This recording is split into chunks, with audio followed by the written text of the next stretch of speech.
says, "Hi Jake, why is it that XRP needs all these catalysts to make three digits when Bitcoin, ETH, Sol, and others didn't?" So Bitcoin has a much more limited supply than XRP, and has and always will, because it's only 21 billion or 21 million that'll ever be available. So that's why Bitcoin, again, supply and demand dynamics. Sol both have smart contract capability, whereas XRP doesn't. We might end up getting hooks migrated to the mainnet where it has lightweight smart contracts like XLM. XLM, you also haven't seen a huge price rise in that, even though they've implemented Soroban smart contracts. There's been a bunch of other things that have tied up those tokens that limit the supply. And now we have that same dynamic playing out for XRP with the spot ETFs that have launched. You've got, collateral or capital that's being held for the commodities trading. You got other derivatives that are being launched on XRP.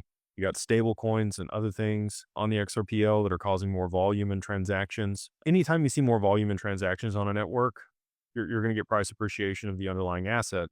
And so, Solana and Ethereum, because of the smart contract capability they had on those networks, NFTs were huge on those networks. We really didn't get a whole lot of volume for NFTs on the XRPL and adoption here. And then you've also seen a bunch of other smart contracts developed in Python and Solidity and on Solana that have real world, some real world application. The lending protocols also have, tied up a bunch of the supply. We have XLS 66, which will be borrow lend native on the XRPL, which I think will also, cause XRP to be locked up and less be available, and less supply and more demand means higher price.